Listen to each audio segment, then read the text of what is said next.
नमस्कार दोस्तों, स्वागत है आप सभी का हमारे अपने YouTube channel plus point classes के ऊपर। मैं फ्रेंड्स आपके लिए लेकर आया हूँ क्लास 10th का क्रैश कोर्स, ताकि आप अपनी एग्ज़ाम के से पहले एक बार अपनी तैयारी को और बूस्ट कर सके। मैं आपके लिए लेकर आया हूँ साइंस का क्रैश कोर्स, जिसके अंदर आज हमारा पहला डे है और इसके अंदर हम करेंगे आपकी जो फिजिक्स के 4 चैप्टर थे उनका पहला चैप्टर, अर्थात आपकी बुक का 10th चैप्टर, जिसका नाम है प्रकाश, परावर्तन तथा अपवर्तन। इससे आप अपने बेसिक नॉलेज को बढ़ा सकते हो और रिवीजन कर सकते हो बहुत ही शानदार तरीके से। तो इस क्रैश कोर्स के अंदर आप ज़रूर पार्टिसिपेट करें फ्रेंड्स, और स्टार्टिंग से सभी क्लासों को मार्च तक ज़रूर देखें ताकि आप एग्ज़ाम में अच्छा स्कोर कर सकें। आइए फ्रेंड्स, चलो समझते हैं। सबसे पहले बात करते हैं फ्रेंड्स, व्हाट इज़ लाइट, कि प्रकाश क्या है। तो फ्रेंड्स, प्रकाश कुछ नहीं है, प्रकाश ऊर्जा का ही एक रूप है, अर्थात light is an source of energy. ठीक है फ्रेंड्स, आगे हम बात करते हैं कि जो प्रकाश होता है इसकी फर्स्ट जो क्वालिटी होती है वो क्या होती है।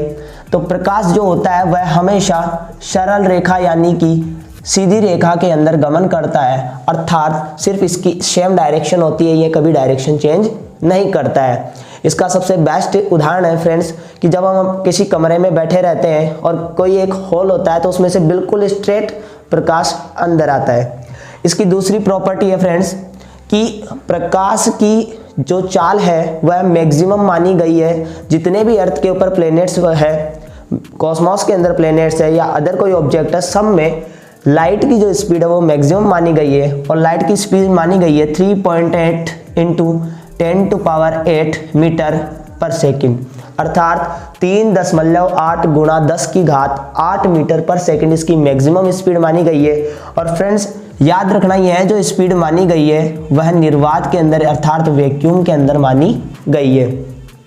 निर्वात का मतलब होता है दोस्तों ऐसी जगह जहां पर वात अर्थात वायु भी नहीं होती है। अगर आपने हिंदी में संधि पढ़ी है तो आप समझ सकते हो, निर प्लस वात अर्थात नहीं है जहां पर वायु, ऐसी जगह को हम निर्वात कहते हैं। आगे फ्रेंड्स बात करते हैं कि प्रकाश के कुछ गुण धर्म भी होते हैं, कुछ घटनाएं भी प्रकाश करता है, और उसमें सबसे इंपॉर्टेंट घटना है वह है परावर्तन। तो फ्रेंड्स आज के इस वीडियो में हम इसी घटना के बारे में बात करेंगे कि प्रकाश का परावर्तन क्या होता है। वैसे फ्रेंड्स आपने एक बार पढ़ लिया होगा, मैं हिंट दे देता हूं कि जितने भी ऑब्जेक्ट्स है या जो कुछ भी हम देख पाते हैं तो वो इसी गुण की वजह से देख पाते हैं। जैसे आप अभी ये वीडियो देख रहे हो तो यह प्रकाश के परावर्तन के कारण संभव हो पा रहा है, क्योंकि जब प्रकाश किसी वस्तु से टकराकर हमारी आंखों में प्रवेश करता है तभी आप उसे देख सकते हो, अन्यथा नहीं देख सकते। और यही रीजन फ्रेंड्स कि अंधेरे में प्रकाश किसी वस्तु से नहीं टकरा पाता, इसीलिए अंधेरे में हमें कुछ भी दिखाई नहीं देता है। तो चलो फ्रेंड्स स्टार्ट करते हैं कि प्रकाश का परावर्तन क्या होता है। तो प्रकाश का परावर्तन होता है फ्रेंड्स कि मान लीजिए यह कोई ऑब्जेक्ट है, ये जो ऑब्जेक्ट है अभी यह प्रकाश का परावर्तन नहीं करेगा। ऑब्जेक्ट को सबसे पहले अपारदर्शी होना चाहिए। जैसे कि यहाँ पर हमने एक ग्लास लिया है और ये जो ग्लास है ये ट्रांसपेरेंट ग्लास है, इसके आर पार हम देख सकते हैं। तो यहाँ प्रकाश का परावर्तन अच्छे से नहीं हो पाएगा, तो हमें क्या करना पड़ेगा, हमें यहाँ एक परावर्तक पदार्थ की परत को लगाना पड़ेगा, अर्थात हमें इस ग्लास को ऐसे परत से पेंट करना पड़ेगा जो कि एक अच्छा परावर्तक हो, जो कि प्रकाश को परावर्तित कर सके। तो फ्रेंड्स अगर MCQs के अंदर आपके बोर्ड में क्वेश्चन आए तो आप याद रखना कि जो सबसे अच्छा परावर्तक पदार्थ है जो कि प्रकाश का परावर्तन कर सकता है वह कौन सा है, तो वह है अर्जेंटिनम Ag, जिसे हम सिल्वर के नाम से भी जानते हैं। तो फ्रेंड्स याद रखना, चांदी जो कि विद्युत का सबसे अच्छा सुचालक है, वहीं प्रकाश का सबसे अच्छा परावर्तक भी होता है। अब फ्रेंड्स बात करते हैं कि प्रकाश का परावर्तन क्या होता है। तो मान लीजिए यह कोई सोर्स है जहां से प्रकाश आ रहा है और किसी परावर्तक सतह से टकराता है। माना कोई सोर्स है जहां से प्रकाश की किरण आती है और इस ऑब्जेक्ट से टकराती है। अब क्या करना है कि जैसे इस ऑब्जेक्ट से टकराएगा तो इस ऑब्जेक्ट के परावर्तक पदार्थ की वजह से यह जो लाइट है वह वापस जिस तरफ से आई है, अर्थात जिस माध्यम से आई है उसी माध्यम में वापस लौट जाती है। अब समझते हैं फ्रेंड्स कि यहाँ जो किरण आई है, इस आने वाली किरण को हम आपतित किरण के नाम से जानते हैं, तथा जिस किरण का यहाँ परावर्तन हुआ है, इस किरण को हम परावर्तित किरण के नाम से जानते हैं। ठीक है फ्रेंड्स, और ये जो बिंदु है जहाँ पर ये टकराई है, इसे हम मुख्य बिंदु या मूल बिंदु के नाम से जानेंगे। अगर फ्रेंड्स मैं यहाँ पर एक अभिलंब डाल देता हूँ तो यह इसे बराबर दो भागों में बांट देगा। तो यहाँ इस अभिलंब के साथ आपतित किरण एक कोण बनाएगी जिसे हम बोलेंगे एंगल आई, अर्थात आपतन कोण, और इधर जो परावर्तित किरण कोण बनाएगी उसे बोलेंगे एंगल आर, अर्थात परावर्तन कोण। अब फ्रेंड्स अगर मैं बात करूं प्रकाश के परावर्तन की परिभाषा की, तो परिभाषा कुछ इस प्रकार होगी कि जब किसी स्रोत से प्रकाश परावर्तक पृष्ठ पर टकराता है तो पुनः उसी माध्यम में लौट जाता है, यह घटना प्रकाश का परावर्तन कहलाती है। ठीक है फ्रेंड्स, आगे बात करते हैं परावर्तन के नियमों की। तो फ्रेंड्स परावर्तन के मुख्यतः दो नियम हैं, जिनमें से पहला नियम आप सभी ने पढ़ रखा है कि आपतित किरण, परावर्तित किरण और ये अभिलंब तीनों एक ही बिंदु पर स्थित होते हैं। अर्थात कि देखिए यहाँ जो हमने ग्लास लिया है वो है तो बहुत बड़ा, लेकिन प्रकाश की किरण आई, परावर्तित हुई और अभिलंब हमने डाला, तीनों किसी एक ही बिंदु पर मिले हैं, अर्थात एक ही बिंदु पर व्यवस्थित हुए हैं। अब फ्रेंड्स बात करते हैं दूसरे नियम की। तो दूसरा नियम ये कहता है फ्रेंड्स कि जितने डिग्री एंगल पर आपतित कोई किरण आएगी उतने ही डिग्री पर उस किरण को वापस परावर्तित कर दिया जाएगा, अर्थात जो एंगल आई है वह एंगल आर के बराबर होगा। यहाँ से हम कह सकते हैं कि अगर कोई किरण 30 डिग्री एंगल पर किसी पदार्थ पर जाती है तो वापस वह 30 डिग्री पर ही लौट जाएगी। अर्थात हमें अगर किसी चीज़ को देखना है तो जितने डिग्री पर उस पर प्रकाश की किरण जाएगी उतने ही डिग्री से हमारी आंखों में वो किरण आएगी। क्लियर है फ्रेंड्स इतनी बात? इसके बाद फ्रेंड्स अब हम बात करेंगे कि प्रकाश का जो परावर्तन होता है वह ग्लास के द्वारा ज़्यादातर होता है, अर्थात दर्पण से होता है। तो अब हम बात करेंगे कि कौन कौन से दर्पण और उनसे परावर्तन किस प्रकार किया जाता है। हाँ तो फ्रेंड्स हम दर्पण की बात करते हैं। दर्पण जो है वह परावर्तन करता है और दर्पण दो प्रकार के होते हैं। पहला है समतल दर्पण। नाम से जैसे फ्रेंड्स स्पष्ट हो रहा है, सम अर्थात समान हो जिसका तल, अर्थात जो परावर्तक सतह होती है जिसकी एकदम कैसी होनी चाहिए, समान होनी चाहिए, जिसे हम समतल कहते हैं। दूसरा जो दर्पण होता है फ्रेंड्स वह होता है गोलीय दर्पण। अब इसके भी नाम से स्पष्ट है, ऐसे दर्पण जिनकी जो सतह है वह कैसी हो फ्रेंड्स, गोल हो। देखिए फ्रेंड्स समतल दर्पण जो होते हैं उनकी जो सतह होती है वह बिल्कुल प्लेन होती है, एकदम समान होती है, कहीं से भी आप देख सकते हो। इसके अंदर परावर्तन कैसे होता है, तो जैसे अभी हमने इमेज बनाई थी तो वह समतल दर्पण का परावर्तन था। इसके कुछ नियम है, जैसे फ्रेंड्स कि अगर समतल दर्पण पर कोई परावर्तन होता है तो उसमें जैसे हम समझते हैं कि उल्टा दिखाई देता है, तो यहाँ उल्टा दिखाई नहीं देता है, यहाँ पार्श्व परिवर्तन होता है। कौन सा परिवर्तन होता है, पार्श्व परिवर्तन होता है, जहां सिर्फ साइड बदल जाती है। जैसे ये मेरा राइट हैंड है, अगर मैं मिरर में देखूंगा तो ये मेरा लेफ्ट हैंड होगा, अगर ये लेफ्ट है तो मिरर में राइट दिखेगा। सिर्फ पार्श्व परिवर्तन होगा, मतलब साइड चेंज हो जाएगी, वैसे उल्टा दिखाई नहीं देता है। तो ये एक समतल दर्पण की क्वालिटी है जो कि गोलीय में भी लागू होती है। दूसरी इसकी बात करें तो इसमें जो साइज होती है वह भी बिल्कुल सेम होती है, कि जैसे कोई ऑब्जेक्ट 2 फीट का है तो वह मिरर के अंदर 2 फीट का ही दिखाई देगा। दूसरी इसके अंदर बात करें तो जो डिस्टेंस होती है, अर्थात दूरी जितनी होगी, जैसे मैं मिरर से अगर 1 मीटर की दूरी पर खड़ा हुआ हूं तो मिरर के अंदर भी जो इमेज बनेगी वह मुझे 1 मीटर की दूरी पर दिखाई देगी। तो ये कुछ क्वालिटीज थी समतल दर्पण की। अब फ्रेंड्स हम बात करते हैं गोलीय दर्पण की। तो गोलीय दर्पण नाम से स्पष्ट है कि कोई गोला है और उसको जैसे ही हम बाइसेक्ट करेंगे तो इसमें से 2 प्रकार के मिरर निकल के आएंगे। पहला कुछ इस प्रकार का होगा और जो सेकंड वाला है वो कुछ इस प्रकार का होगा। यहाँ पर हमने फ्रेंड्स परावर्तक पृष्ठ की लेप किया है, यहाँ पर भी परावर्तक पृष्ठ का लेप कर दिया। तो अब आप ध्यान से देखो कि यहाँ है वो एक केव बन रही है, तो इसीलिए इस मिरर का नाम हो गया कॉनकेव मिरर अर्थात अवतल दर्पण। कौन सा दर्पण? अवतल दर्पण। इसके अंदर केव नहीं बन रही है, इसीलिए इसे बोलेंगे कॉन्वेक्स मिरर अर्थात उत्तल दर्पण। ठीक है फ्रेंड्स, यहाँ गोलीय दर्पण में हमें दो प्रकार के दर्पण पढ़ने, एक है कॉन्वेक्स मिरर और दूसरा है कॉनकेव मिरर। अब फ्रेंड्स, जब भी कोई इमेज बनती है मिरर के अंदर, तो जाहिर सी बात है कि वो जो इमेज है उससे प्रकाश टकराकर मिरर में जाएगा। तो आपको एक बात हमेशा याद रखनी है कि जो ऑब्जेक्ट होगा जिससे वस्तु टकराकर मिरर की तरफ जाएगी, तो वो ऑब्जेक्ट हमेशा लेफ्ट साइड में होगा।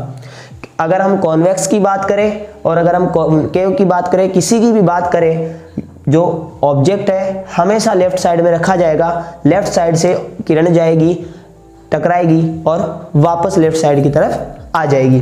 तो देखते हैं फ्रेंड्स कि गोलीय दर्पणों से किस प्रकार इमेज बनती है, किस प्रकार परावर्तन होता है। तो फ्रेंड्स, मैंने लिया है एक अवतल दर्पण। इसके पहले कि हम इमेज बनाए, हमें किरणों का चयन पढ़ना होगा कि कौन कौन सी किरणें हैं जो दर्पण से आकर टकराती है और इमेज बनाती है। तो फ्रेंड्स, अगर कोई इमेज बनेगी तो वो कब बनेगी? जब दो किरणें आएगी और एक दूसरे को प्रतिच्छेद करेगी। जहां वो प्रतिच्छेद करेगी उस बिंदु पर हमें उसका प्रतिबिंब दिखाई देगा। तो देखते हैं फ्रेंड्स, यहाँ कौन कौन सी किरणें हैं। तो यहाँ मैं इसकी जानकारी दे देता हूँ आपको कि मान लीजिए ये कोई दर्पण है और इसके पीछे मैंने लेप कर दिया है परावर्तक पदार्थ का। तो यहाँ से जैसे ही कोई भी किरण आएगी, तो ये मान लीजिए कोई ऑब्जेक्ट है, ठीक है फ्रेंड्स, यहाँ से कोई किरण आएगी तो ये क्या करेगा? कॉनकेव मिरर, आप इसकी शेप देख सकते हो, इस प्रकार मुड़ी हुई है, तो ये इस किरण को भी क्या कर देगा? कहीं ना कहीं जाकर के मोड़ देगा। तो कॉनकेव मिरर जिस जगह या जिस बिंदु पर इसको मोड़ता है उसे हम इसका फोकस बिंदु कहते हैं और इसको हम डिनोट करेंगे F से। दूसरा पॉइंट फ्रेंड्स, अभी हमने इसको क्या किया था? एक गोले से निकाला था, तो उस गोले का जो केंद्र होगा, जो सेंटर पॉइंट होगा, उसे हम यहाँ वक्रता केंद्र का नाम देंगे और उसे रिप्रेजेंट करेंगे C से। अगला फ्रेंड्स, ये जो दर्पण का जो साइज है, इस साइज को हम दर्पण का द्वारक कहते हैं, इसे हम डिनोट करेंगे MN से। अगला फ्रेंड्स, इस दर्पण का जो मिड पॉइंट होगा, जहां से हमने ये रेखा निकाली है, इस मिड पॉइंट को हम मुख्य बिंदु कहेंगे और इसे डिनोट करेंगे O से। अगला फ्रेंड्स, कि वक्रता केंद्र, फोकस बिंदु और मुख्य बिंदु को मिलाने वाली ये जो रेखा हमने खींची है, इसे हम कहते हैं मुख्य अक्ष। ठीक है फ्रेंड्स, आपको दर्पण की बातें समझ में आई कि दर्पण क्या होता है? कि दर्पण की जो साइज होती है उसे हम द्वारक कहेंगे। ऑब्जेक्ट का परावर्तन करने के बाद जिस बिंदु पर ये किरण जाकर फोकस करेगी उसे हम फोकस बिंदु कहेंगे। जिससे हमने इसको निकाला था, जिस गोले से, उस गोले का केंद्र यहाँ वक्रता केंद्र कहलाएगा और इसका मुख्य बिंदु O कहलाएगा। तीनों को मिलाने वाली रेखा मुख्य अक्ष कहलाएगी। जिसका हमें इमेज बनाना है उसे हम बिंब कहेंगे, इस वस्तु को बिंब कहेंगे जो लेफ्ट साइड में होती है। और जहां कहीं भी इसकी इमेज बनेगी, जैसे यहां मैं बना रहा हूं, तो जहां कहीं भी इसकी इमेज बनेगी इसे हम प्रतिबिंब का नाम दे देंगे।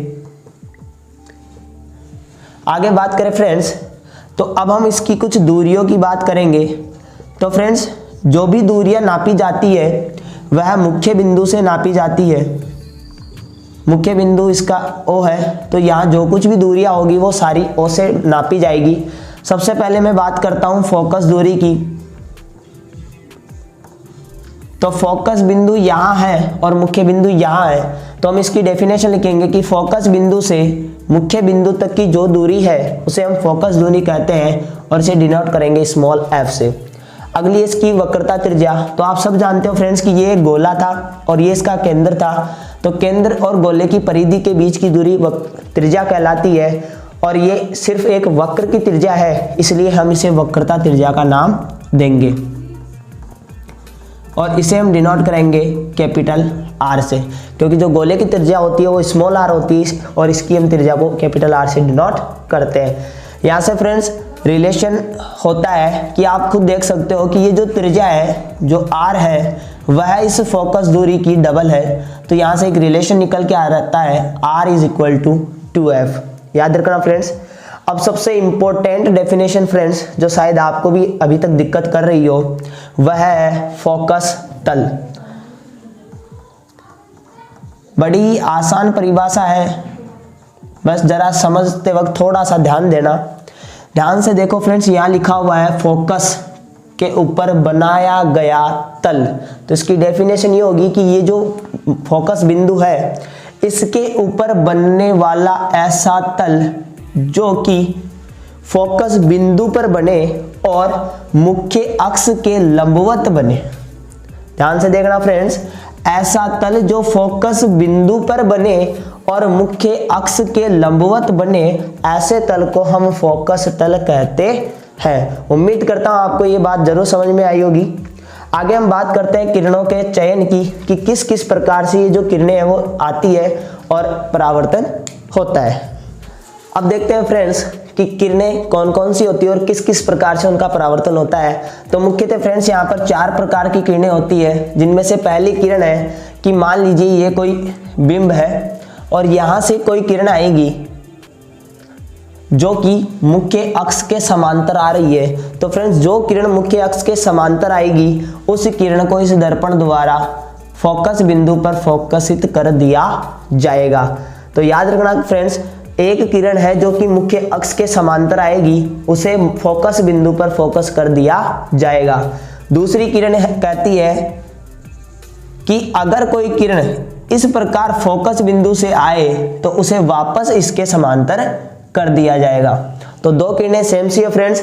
एक अगर मुख्य अक्ष के समांतर आएगी तो उसे फोकसित कर दिया जाएगा, अगर फोकस से आती है तो उसे मुख्य अक्ष के समांतर कर दिया जाएगा।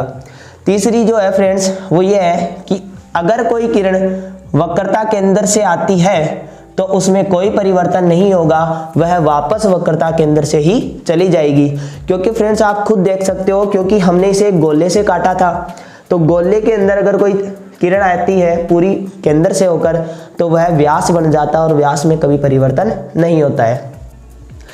चौथी जो किरण है फ्रेंड्स वह है कि अगर मान लीजिए कोई किरण इस दर्पण पर किसी एंगल से टकराएगी तो हमने अभी परावर्तन के नियमों में देखा कि जितने डिग्री एंगल पर आएगी वह वापस उतने ही डिग्री से परावर्तित हो जाएगी। तो ये फ्रेंड्स मुख्यतः 4 प्रकार की किरणें थी। पहली थी कि समांतर आएगी वह फोकस से निकलेगी, फोकस से आएगी वह समांतर निकल जाएगी, वक्रता केंद्र से जो आएगी वह वापस लौट जाएगी और जो किसी एंगल पर आएगी उसमें उतने ही एंगल से वापस परावर्तन हो जाएगा। इसके बाद फ्रेंड्स हम पढ़ेंगे इससे प्रतिबिंबों का बनना कि अगर वस्तु कहाँ रखी है तो उसका प्रतिबिंब कहाँ बनेगा और कैसा बनेगा। उम्मीद करता हूँ आपको ये बेसिक सा नॉलेज पसंद आया होगा। पसंद आए तो इस चैनल से जुड़े रहना फ्रेंड्स। हम आपको क्रैश कोर्स करवाएंगे, इसकी आपको प्लेलिस्ट मिल जाएगी, उसका लिंक आपको डिस्क्रिप्शन में मिल जाएगा, आप उसे ज्वाइन कर ले और उम्मीद करता हूँ अच्छे से आप तैयारी करेंगे और जुड़े रहेंगे। तो फ्रेंड्स कल की क्लास में हम देखेंगे प्रतिबिंबों का बनना। बने रहे हमारे साथ। Best of luck for exam.